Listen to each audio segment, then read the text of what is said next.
حاضرین جمعہ و عزیزان ملت اسلامیہ، پردہ نشی ماؤ بہنوں، دنیا کا ایک دستور ہے جو ہمیں محبت دیتا ہے، ہم اسے محبت دیتے ہیں۔ جو ہم سے الفت و عقیدت سے پیش آتا ہے، ہم بھی اس کے ساتھ الفت عقیدت کا معاملہ رکھتے ہیں۔ جو ہم سے پیار کرتا ہے، ہم اس سے پیار کرتے ہیں۔ اور اگر کسی کی محبت ایمان کا جز، ایمان کا حصہ بن جائے، کسی کی محبت ایمان کی علامت بن جائے، اور کسی کی محبت ایسی بن جائے کہ اس کے بغیر ایمان ہی مکمل نہ ہو، تو اس محبت کا کیا کہنا۔ ایک مسلمان، ایک کلمہ پڑھنے والا مومن اپنے نبی جناب محمد رسول اللہ صلی اللہ علیہ وسلم سے سب سے زیادہ محبت کرتا ہے۔ اپنے جان سے، اپنے مال سے، اپنے خاندان سے، اپنی تجارت سے، اپنی زراعت سے، اپنی کاشتکاری سے، تمام چیزوں سے زیادہ محبت ایک مومن اپنے نبی جناب محمد رسول اللہ صلی اللہ علیہ وسلم سے کرتا ہے۔ اور یہ محبت کیوں کرتا ہے؟ کیونکہ اللہ کے نبی صلی اللہ علیہ وسلم نے واضح فرما دیا، لا یؤمن احدکم حتی اکون احب الیہ من والدہ وولدہ والناس اجمعین۔ کوئی مسلمان مومن ہو ہی نہیں سکتا ہے، کوئی مومن ہو ہی نہیں سکتا ہے جب تک کہ وہ اللہ کے نبی صلی اللہ علیہ وسلم سے اپنے باپ، اپنی اولاد اور دیگر تمام لوگوں سے زیادہ محبت نہ کرے۔ یہاں تک کہ مال دولت، کنبے قبیلے، تجارت، معیشت، کاشتکاری، یہاں تک کہ اپنی جان سے بھی زیادہ اللہ کے نبی صلی اللہ علیہ وسلم سے محبت نہیں کرتا ہے تو وہ مومن نہیں ہو سکتا ہے۔ پیارے نبی جناب محمد رسول اللہ صلی اللہ علیہ وسلم صحابہ کرام کی معیت و رفاقت میں سفر پر رواں اور دوا تھے۔ محبت کے انداز میں حضرت عمر فاروق رضی اللہ تعالی عنہ کے ہاتھ کو اللہ کے نبی صلی اللہ علیہ وسلم کو پکڑے ہوئے تھے۔ عمر فاروق رضی اللہ تعالی عنہ اپنی کیفیت کا اظہار کر رہے ہیں اور کہتے ہیں، یا رسول اللہ لأنت احب الی من کل شیء الا من نفسی۔ اے اللہ کے نبی صلی اللہ علیہ وسلم، آپ میرے نزدیک تمام چیزوں سے زیادہ محبوب ہیں، تمام چیزوں سے زیادہ عزیز ہیں، مال سے بھی زیادہ، اولاد سے بھی زیادہ، کنبے قبیلے سے بھی زیادہ، معیشت سے بھی زیادہ، اقتصادیات سے بھی زیادہ، الا من نفسی یا رسول اللہ۔ لیکن اے اللہ کے نبی صلی اللہ علیہ وسلم، آپ میری جان سے زیادہ عزیز نہیں ہیں، میری اپنی جان زیادہ عزیز ہے۔ اللہ کے نبی نے کہا، لا والذی نفسی بیدہ حتی اکون احب الیک من نفسک یا عمر۔ اے عمر، جب تک کہ میں تمہارے نزدیک تمہارے نفس سے بھی زیادہ محبوب نہ ہو جاؤ، تم مومن ہو ہی نہیں سکتے ہو۔ اللہ کے نبی صلی اللہ علیہ وسلم کے اس جواب کو سن کر کے عمر فاروق نے کہا، یا رسول اللہ، میں آپ کو تمام چیزوں سے، یہاں تک کہ اپنی جان سے بھی زیادہ محبت کرتا ہوں۔ اللہ کے نبی صلی اللہ علیہ وسلم نے فرمایا، الآن یا عمر، اے عمر اب تم مومن ہو، اے عمر اب تم مومن ہو۔ معلوم کیا ہوا؟ ایک مومن، ایک کلمہ پڑھنے والا، رسول اللہ صلی اللہ علیہ وسلم کا چاہنے والا، اس کی عقیدت، اس کی محبت یہ ہونی چاہیے کہ وہ اپنے نبی پاک صلی اللہ علیہ وسلم سے دنیا کی تمام چیزوں سے زیادہ وہ محبت رکھے۔ اور اگر اس کی محبت میں کمی ہے، نقص ہے، کھوٹ ہے، تو اللہ کے نبی فرماتے ہیں، لا یؤمن احدکم، وہ مومن ہو ہی نہیں سکتا ہے، اس کا ایمان مکمل ہو ہی نہیں سکتا ہے۔ چنانچہ آپ ذرا دیکھیں صحابہ کرام نے اللہ کے نبی صلی اللہ علیہ وسلم سے کس طریقے سے محبت کی، کس طریقے سے الفت و عقیدت کو پیش کیا، اور کس طریقے سے اللہ کے نبی صلی اللہ علیہ وسلم کی حکم کی تعمیل کی، اور آپ کے لیے اپنے جان تک کو اللہ کے راستے میں قربان کر دیا۔ چنانچہ ہجرت کا واقعہ ہے، اللہ کے نبی صلی اللہ علیہ وسلم کی معیت و رفاقت میں ابو بکر صدیق رضی اللہ تعالی عنہ ہیں۔ مکے کے اندر اعلان ہو جاتا ہے، جو بھی رسول اللہ کو پکڑ کر کے لے آئے, جو ابو بکر کو پکڑ کر کے لے آئے اس کے لیے انعام اور اکرام ہے, سرخ اونٹ اس کو دیے جائیں گے. لوگ مال کی محبت میں رسول اللہ صلی اللہ علیہ وسلم کا پیچھا کرتے ہیں, آپ کا تعاقب کرتے ہیں. اللہ کے نبی صلی اللہ علیہ وسلم غار ثور میں پناہ گزین ہو جاتے ہیں. چنانچہ پھر وہاں سے نکل کر کے مدینے کے راستے پر گامزن ہوتے ہیں. سراقہ بن مالک بن جوشم مال کی محبت میں, اونٹ کی محبت میں اللہ کے نبی صلی اللہ علیہ وسلم کا تعاقب کرتا ہے, آپ کا پیچھا کرتا ہے. ابو بکر صدیق رضی اللہ تعالی عنہ پیچھے مڑ کر کے دیکھتے ہیں, سراقہ بن مالک بن جوشم گھوڑ سوار ہے, گھوڑے پر بیٹھا ہوا ہے, بڑی تیزی کے ساتھ اللہ کے نبی صلی اللہ علیہ وسلم تک پہنچنا چاہتا ہے. ابو بکر صدیق کہتے ہیں یا رسول اللہ بالکل قریب آ چکا ہے, کہیں ایسا نہ ہو کہ ہم لوگ گرفتار کر لیے جائیں. اللہ کے نبی نے کہا یا ابا بکر لا تحزن ان اللہ معنا, اے ابو بکر غم نہ کرو, بے شک اللہ ہمارے ساتھ ہے. یہ عقیدہ ہونا چاہیے. مشکل کے وقت میں, پریشانی کے وقت میں ایک مومن ہمیشہ اللہ رب العالمین پر بھروسہ رکھے, جیسے کہ نبی نے توکل کیا ہے, جیسے کہ نبی نے تسلی دی ہے یا ابا بکر لا تحزن ان اللہ معنا, بے شک اللہ ہمارے ساتھ ہے. تسلی بنتی ہے, حوصلہ بنتا ہے, سفر رواں اور دما رہتا ہے. چنانچہ ابو بکر صدیق رضی اللہ تعالی عنہ کو اپنی جان سے بھی زیادہ فکر اگر کسی کی ہو رہی ہے تو رسول اللہ کی فکر ہو رہی ہے. نبی کو دیکھتے ہیں, نبی کے چہرے کو دیکھتے ہیں, پیچھے مڑ کر کے دیکھ رہے ہیں, دشمن قریب آ رہا ہے, وہ گرفتار کرنا چاہتا ہے. چنانچہ ابو بکر صدیق رضی اللہ تعالی عنہ نے دیکھا دشمن بالکل قریب آ چکا ہے, ایک نیزہ یا دو نیزے کا فاصلہ رہ گیا. اللہ کے نبی صلی اللہ علیہ وسلم کے چہرے کو دیکھ کر کے ابو بکر صدیق رضی اللہ تعالی عنہ آپ دیدہ ہو گئے, آنکھیں اشکبار ہو گئیں, آپ رونے لگتے ہیں. اللہ کے نبی نے فرمایا یا ابا بکر لما تبکی, اے ابو بکر تم کو روتے ہو, معاملہ کیا ہے؟ کہا یا رسول اللہ مجھے اپنی فکر نہیں ہے, مجھ کو اپنے بارے میں کوئی غم نہیں ہے, اپنے جان کی فکر نہیں ہے. لا اما واللہ علی نفسی لا ابکی ولکن ابکی علیک یا رسول اللہ فداک ابی و امی یا رسول اللہ, اپنی جان کی فکر نہیں ہے, اپنے مال کی فکر نہیں ہے.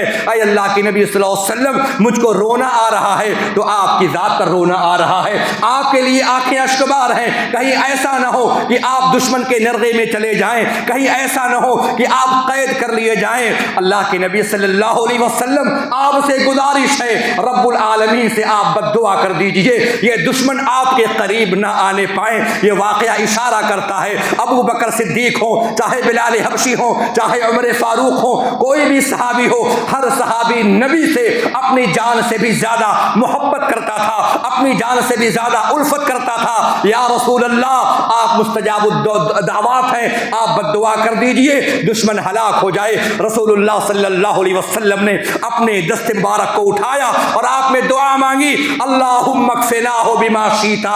یہ بڑی پیاری دعا ہے. اگر دشمن کا تسلط ہو جائے, دشمن کا خوف طاری ہو جائے, یہ دعا اللہ کے نبی صلی اللہ علیہ وسلم نے سکھلائی ہے, اللہم اکفنیہم بما شیتا. اس دعا کی برکت سے اللہ رب العالمین اس بندے کی حفاظت کرتا رہتا ہے. چنانچہ اللہ کے نبی صلی اللہ علیہ وسلم نے جیسے ہی دعا پڑھی اللہم اکفناہ بما شیتا, اے اللہ ہم دونوں کو اس دشمن سے جیسا تو چاہے ویسے کافی ہو جا, تو ہر چیز پر قادر ہے, جیسی تیری مرضی ہو ان کو تو مجھ سے دور کر دے. نبی کی دعا پوری نہیں ہو پاتی ہے کہ اس سراقہ بن مالک بن جوشم کا گھوڑا زمین دوز ہو جاتا ہے, زمین میں دھس جاتا ہے, سراقہ بن مالک دور جا کر کے گرتا ہے. یہ واقعہ ہمیں پیغام دیتا ہے, ابو بکر صدیق کی محبت ہمیں پیغام دیتی ہے کہ ایک امتی, ایک نبی کا چاہنے والا, ایک امتی کا یہ اخلاق اور کردار ہونا چاہیے کہ وہ اپنے نبی کریم صلی اللہ علیہ وسلم سے سب سے زیادہ محبت کرے. آئیے ذرا دیکھیں آج ہر مسلمان کے زبان پر, ہر کلمہ پڑھنے والے کے زبان پر محبت رسول کا نعرہ ہے. سب کوئی محبت رسول کی گیت گا رہے ہیں, سڑکوں پر چوراہوں پر نبی کریم صلی اللہ علیہ وسلم کی پیدائش کا جشن منایا جاتا ہے, نبی سے الفت کا اظہار کیا جاتا ہے, مرحبا یا رسول اللہ کے ترانے گائے جاتے ہیں, خوش آمدید کے الفاظ کہے جاتے ہیں. کیا یہی محبت ہے نبی کی؟ کیا یہی نبی کی عقیدت ہے کہ سال میں ایک مرتبہ جلوس نکال لیا جائے, جھنڈے لگا دیا جائے؟ بڑی حیرت کی بات ہے علماء کرام کے اوپر میرے بھائیوں کہ وہ رسول اکرم صلی اللہ علیہ وسلم کی محبت کا اس طریقے پر اور فکریہ پیش کرتے ہیں کہ آپ کی پیدائش کا وہ جشن مناتے ہیں, سالگرہ مناتے ہیں, اور کیک پر محمد عربی صلی اللہ علیہ وسلم کا نام لکھا جاتا گیا ہے اور پھر کس طریقے سے وہ اس کیک کے اوپر چھری کو چلاتے ہیں، ہم کو تو ان کے ایمان پر شبہ ہوتا ہے کہ لفظ محمد پر کیسے آپ کی چھری چلتی ہے اور کیسے آپ کیک کاٹ لیتے ہیں، جبکہ آپ نے سنا ہوگا صلح حدیبیہ کے موقع پر جب صلح نہیں ہو پاتی، جب صلح کے دفعات لکھے جاتے ہیں، چنانچہ اس موقع پر آپ کے صحابی نے اللہ کے نبی صلی اللہ علیہ وسلم کی طرف سے لکھا تھا کہ یہ محمد رسول اللہ کی جانب سے ہے۔ انہوں نے کہا کہ اس نام کو کاٹ دو، رسول اللہ کا نام کو کاٹ دو۔ چنانچہ انہوں نے صحابہ کرام نے کہا اللہ کے نبی صلی اللہ علیہ وسلم آپ مجھے حکم دیتے ہیں، نبی نے کہا میرے نام کو مٹا دو۔ تو حضرت عمر نے کہا، حضرت علی نے کہا یا رسول اللہ یہ مجھ سے نہیں ہو سکے گا کہ میں آپ کے نام کو مٹا دوں۔ وہ صحابی اس طریقے سے محبت کرتے تھے کہ نبی کے نام کو لکھ کر کے نبی کے نام کو مٹانا ان کو گوارا نہیں تھا، اور آج نبی کے نام کا کیک کاٹا جاتا ہے۔ یہ کیسی محبت ہے میرے بھائیوں؟ نبی کی محبت یہ ہے کہ نبی کی اطاعت کی جائے، نبی کی پیروی کی جائے، نبی کے فرمان کے سامنے سر تسلیم خم کر دیا جائے۔ اللہ کے نبی صلی اللہ علیہ وسلم کی محبت یہ ہے کہ نبی کی اطاعت کریں تبھی وہ نبی خوش ہوں گے، اور نبی کریم صلی اللہ علیہ وسلم کی محبت یہ نہیں ہے کہ نبی کے نام پر بدعت کا ایجاد کیا جائے۔ اللہ اکبر! آئیے ذرا دیکھیں صحابی کی محبت کیا ہے، نبی کی محبت کا معنی کیا ہے۔ ایک صحابی نبی کے پاس آئے اور کہتے ہیں یا رسول اللہ لأنت حب الی من نفسی، اے اللہ کے نبی صلی اللہ علیہ وسلم آپ مجھ کو میرے جان سے زیادہ عزیز ہیں، اپنی اولاد سے بھی زیادہ عزیز ہیں، اپنے مال سے بھی زیادہ عزیز ہیں، بوڑھے ماں باپ سے بھی زیادہ آپ عزیز ہیں، لیکن یا رسول اللہ میں گھر میں جاتا ہوں، کاروبار میں جاتا ہوں، مصروف عمل ہو جاتا ہوں اور آپ کی یاد آتی ہے، میں تمام چیزوں کو چھوڑ کر کے بیوی بچوں کو ترک کر دیتا ہوں، اپنے مویشی کو چھوڑ دیتا ہوں، بوڑھے ماں باپ کو ترک کر دیتا ہوں اور دوڑتا ہوا آپ کی مجلس میں آتا ہوں، آپ کے چہرے انور کو دیکھتا ہوں، صحابہ کرام کو دیکھتا ہوں، میرا ایمان تازہ ہو جاتا ہے اور مجھے سکون مل جاتا ہے، ہمیں تسکین حاصل ہو جاتی ہے۔ لیکن یا رسول اللہ موت ہمیں بھی آنی ہے، موت آپ کو بھی آنی ہے، ہم اپنی موت کو یاد کرتے ہیں، آپ کی موت کو یاد کرتے ہیں، ہمیں یاد آتا ہے آپ نبی ہیں، آپ امام الانبیاء ہیں، آپ ساقی کوثر ہیں، آپ صدر العلا ہیں، آپ کا مقام بہت اونچا ہے، آپ کا مقام بہت اعلیٰ ہے، آپ آخرت میں وہاں پر ہوں گے جہاں پر نبی ہوں گے، جہاں پر صدیقین ہوں گے، جہاں پر شہداء ہوں گے، جہاں پر صالحین ہوں گے۔ یا رسول اللہ میں آپ کا ادنا صحابی، اگر مجھے موت آئے گی جنت میں داخل بھی ہو جاؤں گا تو اس مقام کو نہیں جاؤں گا جس مقام پر آپ فائز ہوں گے۔ دنیا میں ملاقات ہو جاتی ہے، چہرے انور کو دیکھ لیتا ہوں، سکون مل جاتا ہے، آخرت میں کیسے آپ سے ملاقات ہوگی، آپ کی دید کیسے ہوگی؟ نبی خاموش ہیں، صحابہ کرام بیٹھے ہیں، نبی کو انتظار ہے، میں اس مسئلے کو کیسے بیان کروں، میں سائل کے سوال کا فتویٰ کس انداز میں پیش کروں؟ جبریل امین کی آمد ہو گئی، قرآن کریم کی آیت نازل ہوئی وَمَن يُطِعِ اللَّهَ وَالرَّسُولَ۔ او نبی کے محبت کرنے والے، نبی کے چاہنے والے، اگر واقعی تمہاری محبت سچی ہے، تم نبی کے چاہنے والے ہو، نبی سے الفت رکھنے والے ہو، تو یاد رکھو وَمَن يُطِعِ اللَّهَ وَالرَّسُولَ، جو اللہ کی اطاعت کرے، جو رسول کی اطاعت کرے، فَأُولَٰئِكَ مَعَ الَّذِينَ أَنْعَمَ اللَّهُ عَلَيْهِم مِّنَ النَّبِيِّينَ وَالصِّدِّيقِينَ وَالشُّهَدَاءِ وَالصَّالِحِينَ۔ یہ وہ اچھے لوگ ہیں، یہ وہ خوش نصیب لوگ ہیں جو بروز قیامت نبیوں کے ساتھ ہوں گے، صدیقین کے ساتھ ہوں گے، شہداء اور صالحین کے ساتھ ہوں گے۔ اللہ اکبر! یہ عظیم نعمت ہے، یہ دائمی نعمت ہے، یہ صحت بھی نعمت ہے، مال بھی اللہ کی نعمت ہے، دولت بھی اللہ کی نعمت ہے، اور یہ دنیا بھی اللہ کی نعمت ہے۔ لیکن ہمیشگی والی نعمت کیا ہے کہ ایک مومن کو نبی کی رفاقت مل جائے، نبی کا ساتھ مل جائے۔ اور آپ کو معلوم ہونا چاہیے ہم اور آپ ہر نماز کے اندر اللہ رب العالمین سے اس نعمت کا سوال بھی کرتے ہیں اور اللہ سے دعا مانگتے ہوئے کہتے ہیں صراط الذین انعمت علیہم، اے اللہ ان کے راستے پر تو چلانا جس پر تو نے انعام کیا ہے۔ انعام اللہ نے کس پر کیا ہے؟ نبیوں پر کیا ہے، صدیقین پر کیا ہے، شہداء اور صالحین پر کیا ہے۔ اللہ اکبر۔ صحابی نے جو سوال کیا تھا بات ہوئی تھی محبت کی، اور اللہ رب العالمین نے آیت نازل فرمائی اطاعت کی۔ اگر نبی کی محبت ہے تو نبی کی اطاعت کرو، اگر محمد صلی اللہ علیہ وسلم کی اطاعت کرو گے تبھی کامیابی و کامرانی ہوگی۔ اور صرف نعرہ لگانے سے آج سبھی لوگ نبی کو مانتے ہیں، سبھی لوگ نبی سے محبت کرتے ہیں۔ جتنے یہاں پر بیٹھے ہیں الحمدللہ، ہم ہیں، آپ ہیں، ہمارے بھائی ہیں، سبھی لوگ ہیں، سبھی کے زبان پر ہے کہ نبی سے ہم محبت کرتے ہیں۔ ہم اور آپ کتنے نمازی کی پابندی کرتے ہیں؟ نماز فجر میں کتنے لوگ آتے ہیں؟ 4 نمازی 5 نمازی، یہ نبی کی محبت ہے۔ اللہ اکبر۔ نبی کو محبت کرنے والا ابو لہب بھی تھا، اس نے بھی جب سنا تھا کہ میرا بھتیجا محمد صلی اللہ علیہ وسلم پیدا ہوا، اور ایک لونڈی بھاگتی ہوئی سویبہ رضی اللہ عنہا آئی جو کہ لونڈی تھی ابو لہب کی، کہتی ہیں ابو لہب سردار مکہ خوش ہو جائیے، مبارک ہو، عبداللہ کے گھر میں بیٹا پیدا ہوا ہے، آپ کا بھتیجا پیدا ہوا ہے۔ اللہ اکبر۔ یتیم بھتیجا ابو لہب خوش ہو جاتا ہے اور کہتا ہے سویبہ انت حریہ، انت حریہ، جا آج میں اپنے بھتیجے محمد کی خوشی میں تجھ کو آزاد کرتا ہوں۔ محمد کو ماننے والے تو وہ بھی تھا، لیکن اللہ نے کہا تبت یدا ابی لہب، ابو لہب برباد ہو گیا، اس کے ہاتھ ٹوٹ گئے، کیونکہ نبی کو مانتا تھا لیکن نبی کی اطاعت نہیں کرتا تھا۔ اگرچہ خاندان اونچا تھا، اگرچہ قبیلے قریش کا سردار تھا، اگرچہ بنو کنانہ کا فرد تھا، لیکن نبی کی محبت تھی، نبی کی اطاعت نہیں تھی۔ اللہ اکبر۔ اور آئیے ذرا بلال حبشی جو کہ غلام ہیں، ایک کمتر گھرانے سے ہیں، لیکن اللہ کے نبی صلی اللہ علیہ وسلم پر ایمان لے آئے۔ اللہ کے نبی نے کہا بلال کہو لا الہ الا اللہ، بلال نے کہا لا الہ الا اللہ۔ نبی نے کہا کلمہ توحید پڑھ لو، کہا یا رسول اللہ موحد ہو گیا۔ نبی نے کہا اے بلال اذان دے دو، نبی نے کہا یا رسول اللہ میں مؤذن ہو جاتا ہوں۔ اللہ کے نبی نے کہا بلال جنگ میں چلنا ہے، کہا یا رسول اللہ میں حاضر ہوں، نیک بختی کے ساتھ حاضر ہوں۔ اللہ اکبر۔ وہ بلال جو کالے تھے کلوٹے تھے، یہ مقام اعلیٰ کہ نبی کی محبت کے ساتھ نبی کی اطاعت کرنے والے بن گئے۔ نماز فجر کا وقت ہے، نماز فجر پڑھا کر کے رسول اللہ نے اپنے چہرے کو صحابہ کی طرف کیا اور کہا، آپ نے فرمایا یا بلال، اللہ اکبر، خدا کے گھر کا غلاف کالا، سیاہ رنگے بلال بھی ہے، خدا نہ دیکھے شکل کسی کی، عمل سے انسان جمال بھی ہے، لباس پارسائی سے شرافت آ نہیں سکتی، شرافت نفس میں ہو تو انسان پارسا ہوگا۔ کتنے نمازی ہیں، کتنے نماز کی فکر کرنے والے، کتنے نبی کے چاہنے والے کہ نبی اس دنیا سے جا رہے تھے اور آپ کہہ رہے تھے الصلاۃ الصلاۃ وما ملکت ایمانکم، اے لوگوں میں دنیا سے جا رہا ہوں لیکن نماز کی حفاظت کرتے رہنا، نماز کو قائم کرتے رہنا۔ آج ہم نبی کی محبت پر کھرے اتر رہے ہیں، اکثر ہم میں سے بے نمازی ہیں، ہماری مائیں بہنیں بے نمازی ہیں، ہمارے گھر کی خواتین بے نمازی ہیں، بڑی مشکل کے ساتھ، بڑی کراہیت کے ساتھ وہ نماز ادا کرتی ہیں۔ بہرحال میرے بھائیوں، نبی مصلی پر ہیں اور کہتے ہیں یا بلال حدثنی بارجا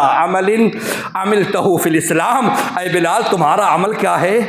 نماز فجر کا وقت ہے، نبی خواب دیکھ کر آئے ہیں، نبی نے خواب دیکھا کہ میں جنت کی سیر کر رہا ہوں، جنت میں چل رہا ہوں۔ نبی نے کہا بلال میں جنت سے ہو کر آیا ہوں، نبیوں کا خواب سچا ہوتا ہے۔ سمیت دفن علیک بین یدی فی الجنہ، اپنے آگے آگے میں تمہاری قدموں کی آہٹ کو سن رہا تھا، تمہارے قدم کی آہٹ کو محسوس کر رہا تھا۔ تم رہتے مکے میں ہو، رہتے مدینے میں ہو، لیکن تمہارے قدموں کی آہٹ جنت کے اندر مجھ کو سنائی دے رہی ہے۔ کہا یا رسول اللہ عمل کوئی زیادہ نہیں ہے، صرف عمل یہ ہے کہ میں نے دن اور رات کے جس حصے میں میں نے وضو کیا تو اس سے جتنا ہو سکا میں نفل کی نماز پڑھ لیتا ہوں، کبھی 2 پڑھ لیا، کبھی 4 پڑھ لیا، یہی ایک عمل ہے جس کو میں ہمیشہ کرتا ہوں، ہمیشہ برتتا ہوں۔ نبی نے کہا یہ وہی عمل ہے۔ الغرض میرے بھائیوں، نبی کی محبت نبی کی اطاعت میں چھپی ہے۔ اگر نبی کی محبت بغیر اطاعت کے ہے تو اس کی محبت قابل قبول نہیں ہے۔ اللہ کے نبی صلی اللہ علیہ وسلم کے دربار میں صحابہ رہتے تھے، ربیعہ کا نام سنا ہوگا، ہوگا آپ نے ربیعہ اسلمی کا نام سنا ہوگا، نبی کے دروازے پر بیٹھے رہتے تھے۔ نبی کریم صلی اللہ علیہ وسلم جیسے اٹھتے وضو کرنے کے لیے دوڑ کر کے جاتے، لوٹے میں پانی لا کر کے دیتے، نبی کی خدمت کرتے، نبی کی اطاعت کرتے۔ ایک دن رسول اللہ خوش ہو گئے اور کہتے ہیں یا ربیعہ سلنی، اے ربیعہ مانگو۔ پڑے تھے دروازے پر، نبی کریم صلی اللہ علیہ وسلم باہر نکلے، ربیعہ دروازے پر لیٹے ہیں۔ نبی نے کہا یا ربیعہ سلنی، ربیعہ مانگو، کیا مانگتے ہو؟ دنیا چاہیے مانگ لو، اللہ سے ہم دلا دیں گے۔ مال چاہیے، متاع چاہیے، سونا چاہیے، چاندی چاہیے، عہدہ چاہیے، منصب چاہیے، ربیعہ مانگ، تو کیا مانگتا ہے؟ کہا یا رسول اللہ دنیا کا طالب نہیں ہوں، انی اسألک مرافقتک فی الجنتی، آپ سے جنت کا، آپ سے میں سوال کرتا ہوں کہ آپ اللہ رب العالمین کے یہاں جب جنت میں جائیں تو جنت میں آپ کا ساتھ مجھے نصیب ہو جائے، جنت میں آپ کی رفاقت ہمیں نصیب ہو جائے۔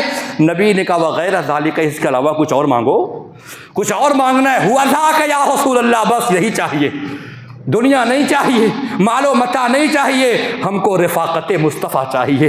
اللہ اکبر۔ تو نبی کریم صلی اللہ علیہ وسلم سے محبت تھی کہ محبت نہیں تھی؟ نبی کی محبت تھی، تبھی نبی کی رفاقت دنیا میں بھی اور نبی کی رفاقت آخرت میں بھی چاہیے تھی۔ تو نبی نے کیا بتایا؟ یہ محبت کافی ہے؟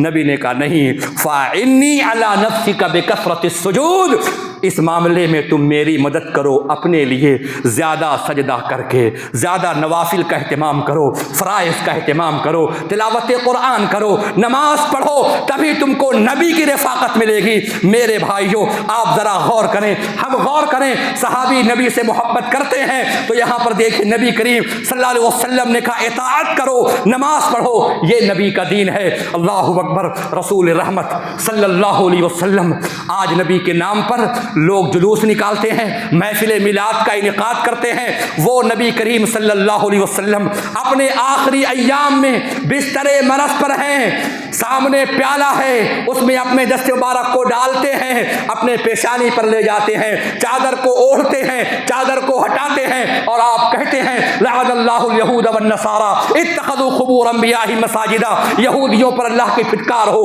اللہ کی لعنت ہو، انہوں نے اپنے نبیوں کی قبروں کو سجدہ گاہ بنا لیا۔ اور آج ہم نبی کی امت ہونے کے باوجود یہودیت کے راستے پر چل پڑے، نبی کی امت ہونے کے باوجود عیسائیت کے راستے پر چل پڑے۔ جس طریقے سے کرسچن عیسائی اپنے نبی کا برتھڈے مناتے ہیں، اپنے نبی کی سالگرہ مناتے ہیں، یہ مسلمان بھی نبی کی محبت پر جلوس نکالتا ہے، نبی کی محبت پہ سالگرہ مناتا ہے۔ آپ ذرا دیکھیں کیا وہ صحابہ جب نبی کی وفات ہو گئی، نبی دنیا سے رخصت ہو گئے، عمر فاروق رضی اللہ تعالی عنہ نے تلوار کو بے نیام کر لیا اور کہا واللہ ما مات رسول اللہ، اللہ کی قسم نبی کی موت نہیں آئی ہے، اور جس نے کہہ دیا رسول اللہ کی وفات ہو گئی اس کے سر کو میں تن سے جدا کر دوں گا۔ اللہ کے نبی ویسے ہی گئے ہیں جس طریقے سے موسیٰ کلیم اللہ کوہ طور پر گئے تھے 40 راتوں کے لیے، واپس آئے تھے، ویسے ہمارے نبی بھی واپس آئیں گے۔ ابو بکر صدیق مدینے کے اندر مقام سخ میں تھے، انہیں خبر لگتی ہے، وہ بھی گھوڑے پر سوار ہو کر کے آئے، چنانچہ آپ ابو بکر صدیق رضی اللہ تعالی عنہ حجرہ عائشہ میں گئے اور اللہ کے نبی صلی اللہ علیہ وسلم کے چہرے انور کا بوسہ دیا اور آپ نے کہا فداک ابی و امی یا رسول اللہ، اے اللہ کے رسول میرے ماں باپ آپ پہ قربان جائیں، لا یجمع اللہ علیک موتتین، اللہ تعالیٰ آپ پر 2 مرتبہ تکلیف کو نہیں ڈالے گا۔ موت ایک ہی مرتبہ آنی ہے، 2 مرتبہ نہیں آئی، 2 مرتبہ نہیں آنی ہے، اللہ 2 موتوں کو جمع نہیں فرمائے گا۔ پھر اس کے بعد صدیق اکبر صحابہ کرام کے پاس آتے ہیں، مسجد نبوی میں آتے ہیں جہاں پر کوہرام مچا ہوا ہے، عمر فاروق تلوار کو لیے گھوم رہے ہیں۔ صدیق اکبر نے کہا اجلس یا عمر، اے عمر بیٹھ جاؤ۔ عمر نے کہا عمر بیٹھنے کو تیار نہیں ہے۔ ابو بکر صدیق آئے اور انہوں نے خطبہ ارشاد فرمایا من کان منکم یعبد محمدا فإن محمدا قد مات، جو محمد کی عبادت کر رہا تھا وہ جان لے کہ محمد صلی اللہ علیہ وسلم کی وفات ہو چکی ہے۔ من کان یعبد اللہ، اور جو اللہ کی عبادت کرتا تھا وہ جان لے اللہ ہمیشہ زندہ ہے اور ہمیشہ وہ زندہ رہے گا، اللہ پر کبھی موت طاری نہیں ہوگی۔ وہ صحابہ جو نبی کی محبت میں اس قدر پریشان، اس قدر غمزدہ تھے۔ اللہ کے نبی صلی اللہ علیہ وسلم کی وفات کے بعد اگر کوئی خلیفہ بنا، ابو بکر صدیق رضی اللہ تعالی عنہ خلیفہ بنے، اور آپ کی دور خلافت میں 2 مرتبہ ربیع الاول کا یہ مہینہ آیا، لیکن ابو بکر صدیق رضی اللہ تعالی عنہ نے محفل میلاد کا انعقاد نہیں کیا، نبی کی پیدائش کا جشن نہیں منایا۔ کیا وہ نبی کو چاہنے والے نہیں تھے؟ ابو بکر صدیق کے بعد عمر فاروق رضی اللہ تعالی عنہ کے دور خلافت میں 10 مرتبہ آیا، 10 سال تک وہ خلیفہ رہے عمر فاروق، اور ہر سال عید میلاد النبی کی تاریخ آتی رہی، ربیع الاول کا مہینہ آتا رہا، لیکن عمر فاروق رضی اللہ تعالی عنہ نے کبھی بھی جشن نہیں منایا نبی کی پیدائش کا۔ عثمان غنی کے دور خلافت میں 12 مرتبہ ربیع الاول کا مہینہ آیا، انہوں نے جشن نہیں منایا۔ حضرت علی کے دور خلافت میں 5 مرتبہ، حسن کے دور خلافت میں 1 مرتبہ، امیر معاویہ کے دور خلافت میں 19 مرتبہ ربیع الاول کا مہینہ آیا، لیکن ان میں سے کسی نے بھی نبی کی پیدائش کا جشن نہیں منایا۔ نبی نے کیا کیا؟ اور آج لوگ اشعار پڑھتے ہیں، سوائے ابلیس کے جہاں میں سبھی تو خوشیاں منا رہے ہیں، استغفر اللہ۔ اس میں کس کس کی شان میں گستاخی ہو رہی ہے؟ یعنی ابلیس کے علاوہ سبھی نے خوشیاں منائی سوائے ابلیس۔ تو ابلیس آپ کس کو کہہ رہے ہیں؟ کیا صحابہ نے منایا؟ کیا خلفاء نے منایا؟ کیا محدثین کرام نے منایا؟ آپ کے شعر کے مطابق سبھی نعوذ باللہ ابلیس ہو گئے، استغفر اللہ۔ اللہ کے نبی صلی اللہ علیہ وسلم نے اپنی پیدائش کے دن کیا کیا ہے؟ نبی کی پیدائش دوشنبہ کے دن ہوئی ہے، اور یہ تاریخ جو 12 ربیع الاول جو اللہ کے نبی کی پیدائش کا جشن مناتے ہوئے لوگ مناتے ہیں، تاریخ یہ بتاتی ہے کہ نبی کی پیدائش 12 ربیع الاول کو ہے ہی نہیں۔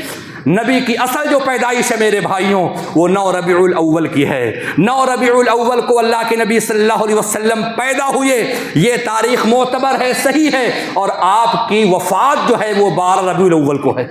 لوگ نبی کی وفات پر پیدائش کا دن مان کر کے جشن مناتے ہیں، اور اللہ کے نبی صلی اللہ علیہ وسلم سے پوچھا گیا کہ اللہ کے نبی صلی اللہ علیہ وسلم، میں دیکھتا ہوں کہ آپ روزہ رکھتے ہیں، آپ یہ روزہ کیوں رکھتے ہیں دوشنبہ کے دن؟ دوشنبہ کو روزہ آپ کیوں رکھتے ہیں؟ اللہ کے نبی نے فرمایا، دوشنبہ یہ وہ عظیم دن ہے جس دن کی میں پیدا ہوا، دوشنبہ یہ وہ دن ہے جس دن اللہ رب العالمین نے مجھے نبی اور رسول بنایا، دوشنبہ یہ وہ دن ہے جس دن اللہ رب العالمین نے مجھے قرآن عطا کیا ہے، میں اس لیے روزہ رکھتا ہوں۔ نبی روزہ رکھیں، نبی روزے کا درس دیں، صحابہ روزہ رکھیں، اور یہ کون سی محبت ہے کہ سڑکوں پر نکل کر کے جلوس نکالا جائے، اور پھر ان تمام حالات کو، ان تمام چیزوں کو دیکھ کر کے ایسا محسوس ہوتا ہے کہ بریلوی علماء کا یہ دین ان کے ہاتھوں سے نکل کر کے لکھے، ٹپوریوں، چھپریوں کے پاس چلا گیا ہے۔ اگر یہ دین ان کے ہاتھوں میں ہوتا، اللہ کی قسم، جیسا کہ ان کے بہت سارے علماء اس چیز سے منع کرتے ہیں، روکتے ہیں، لیکن جو لکھے، ٹپوری، چھپری قسم کے لوگ ہوتے ہیں، بدمعاش قسم کے، وہی لوگ سڑکوں پر نکال کر کے جلوس نکالتے ہیں اور نبی کریم صلی اللہ علیہ وسلم کی شان میں گستاخی کرتے ہیں۔ یاد رکھو، اللہ کے نبی صلی اللہ علیہ وسلم بدعت سے کبھی خوش نہیں ہوں گے، بدعت سے کبھی خوش نہیں ہوں گے، بلکہ ان بدعتیوں کے لیے اللہ رب العالمین کے ہاں بڑی سزائیں ہیں۔ حوض کوثر پر جب یہ لوگ جائیں گے، ان کے بھی اعضائے وضو شاید کی چمک رہے ہوں اگر نماز پڑھیں گے، لیکن اس قدر بدعت کیے ہوئے ہوں گے۔ اللہ کے نبی صلی اللہ علیہ وسلم کھڑے ہوں گے حوض کوثر پہ تو دیکھیں گے یہ لوگ چلے آ رہے ہیں، لیکن ان کو فرشتے روک رہے ہیں، ان کو فرشتے دور بھگا رہے ہیں۔ اللہ کے نبی فرمائیں گے انہم اصحابی، ان کو آنے دیا جائے، یہ تو میرے ماننے والے ہیں، میرا کلمہ پڑھنے والے ہیں، ان کے اعضائے وضو چمک رہے ہیں۔ اللہ کے نبی سے کہا جائے گا یا رسول اللہ، آپ کو معلوم نہیں ہے یہ وہ جماعت ہے، یہ وہ گروہ ہے جنہوں نے آپ کی وفات کے بعد، آپ کی زندگی کے بعد آپ کے دین کو بدل ڈالا ہے، انہوں نے آپ کی شریعت کو تبدیل کر دیا ہے۔ نبی فرمائیں گے سحقن سحقن لمن غیر بعدی، بدعتیوں کو دور بھگا دو، بدعتیوں کو دور کر دو، ان سے میرا کوئی واسطہ نہیں ہے۔ تو لہٰذا بدعتیوں کے لیے بڑی ہلاکت ہے میرے بھائیوں کہ اللہ کے نبی صلی اللہ علیہ وسلم کے دست مبارک سے انہیں حوض کوثر کا پانی نصیب نہیں ہوگا۔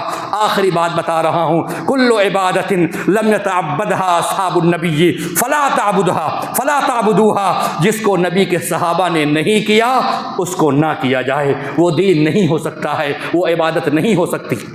اللہ تبارک و تعالیٰ سے دعا ہے رب تعالی ہم تمام لوگوں کو نبی کریم صلی اللہ علیہ وسلم کی محبت کے جو تقاضے ہیں ان کو عملی جامہ پہنانے کی توفیق عطا فرمائے۔ محبت تو یہ ہے میرے بھائیوں کہ ہم اور آپ اللہ کے نبی صلی اللہ علیہ وسلم کے مطیع اور فرما بردار بن جائیں۔ کسی شاعر نے کہا تھا لو کان حبک صادقا لاطعتہ، اگر تمہاری محبت سچی ہے تو تم نبی کی اطاعت کرو گے۔ وان المحب لمن يحب مطیع، اس لیے کہ جو انسان جس سے محبت کرتا ہے وہ اس کا اطاعت گزار ہوتا ہے۔ تو نبی کی محبت یہ ہے، نبی کی محبت کا تقاضا یہ ہے کہ ہم نبی کی باتوں کو اپنا لیں، نبی کی سیرت کو اپنا لیں، نبی کی سنتوں کو اپنا لیں، کیونکہ نبی نے فرمایا من احب سنتی فقد احبنی، جس نے میری سنت سے محبت کیا اس نے مجھ سے محبت کیا۔